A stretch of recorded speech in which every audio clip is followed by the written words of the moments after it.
Umupo ka ng komportable sa isang upuan, maghanda ka, ibaba mo ang kaliwang balikat, iabot ang kanang kamay sa ibabaw ng ulo at simulang hilayin ang ulo mo papuntang kanan. At kapag naramdaman mo na ang pag-unat, lalo mo pa itong palalimin, ibaba mo pa ang kaliwang balikat at dahan-dahan mong hilayin ang ulo mo papuntang kanan.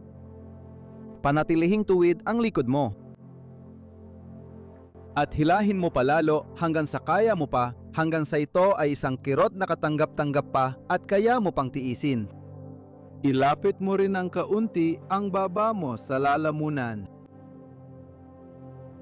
Maghanda ka na ngayon para sa pag-igting pabalik at igtingin mo ng todo hanggat kaya mo. Pero dapat maganda pa rin ang pakiramdam.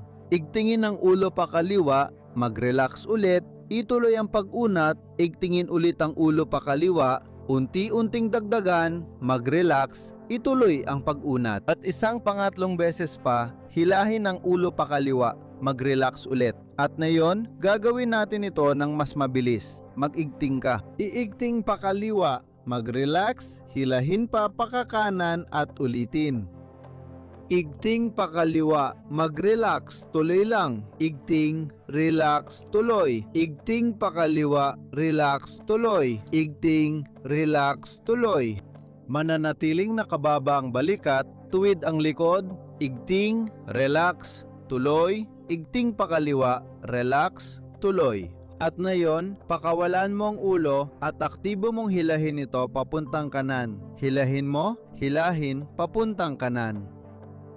Panatilihing mababa ang kaliwang balikat, aktibong hilahin ang ulo papuntang kanan, kaunti pa, malapit na, hilahin pa papuntang kanan, kaunti pa, dagdagan pa ng kaunti.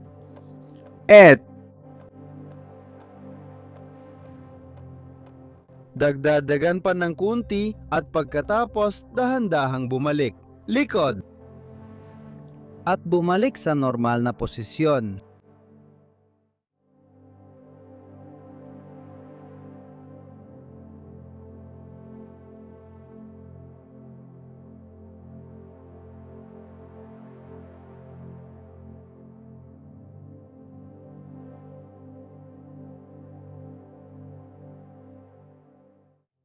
Umupo ng tuwid, tiyakay nakahanay ng maayos ang ulo, ibaluktot ang kanang siko at hilahin pababa ang kanang balikat, ilagay ang kaliwang kamay sa ibabaw ng ulo hanggang sa ibabaw ng kanang tainga at hilahin ang ulo pakaliwa sa gilid. Habang ginagawa ito, manatiling mababa ang kanang balikat. Daddadan mo pa ang pag-unat, hilahin mo palalo ang ulo pakaliwa, manatili sa komportableng antas pero abutin ang hangganan. Hilain mo pa, pababa ng pababa. Yugnay ang pag-unat sa paghinga. Yunat tuwing humihinga palabas, dagdagan pa ng kaunti.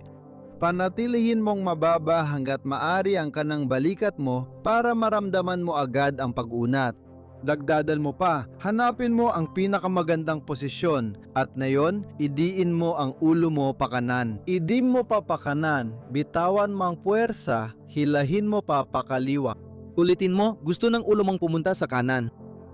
Dagdagan mo ang puwersa pakanan.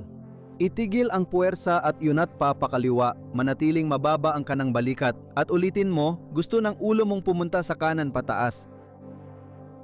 Itigil mo ang puwersang ito at hilahin pa siya pakaliwa sa pag-unat. At na yon, mabilis na kontrapuwersa. Gusto ng ulo mong tumaas, itigil mo ang puwersa at magpatuloy ka sa pag-unat. Hilahin mo at magpatuloy ka. Hinila mo pa kanan, magpatuloy ka pa.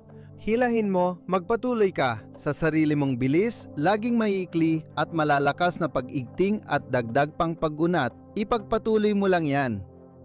Pwede kang huminga palabas habang nag-iinat kung gusto mo. Dagdadagan mo pa ang pag-unat at na yon, bitawan mo at aktibo mong hilahin ulit ang ulo mo pakaliwa. Hilahin mo ito hanggat kaya mo pakaliwa. Sabay na ibaba ang kanang balikat. Dagdagan mo pa ang lakas, ang paghila ng ulo pakaliwa at ang paghila ng kanang balikat pababa. Patuloy mo pa itong dagdagan. Gamitin mo ang todo-todong lakas. Gamitin mo ang sukdulan mang lakas. Habang mas malakas ang puwersa, mas maganda ang epekto. Ulitin pa, dagdagan pa ulit, malapit na nating matapos. At ngayon, dahan-dahan kang bumalik sa dati.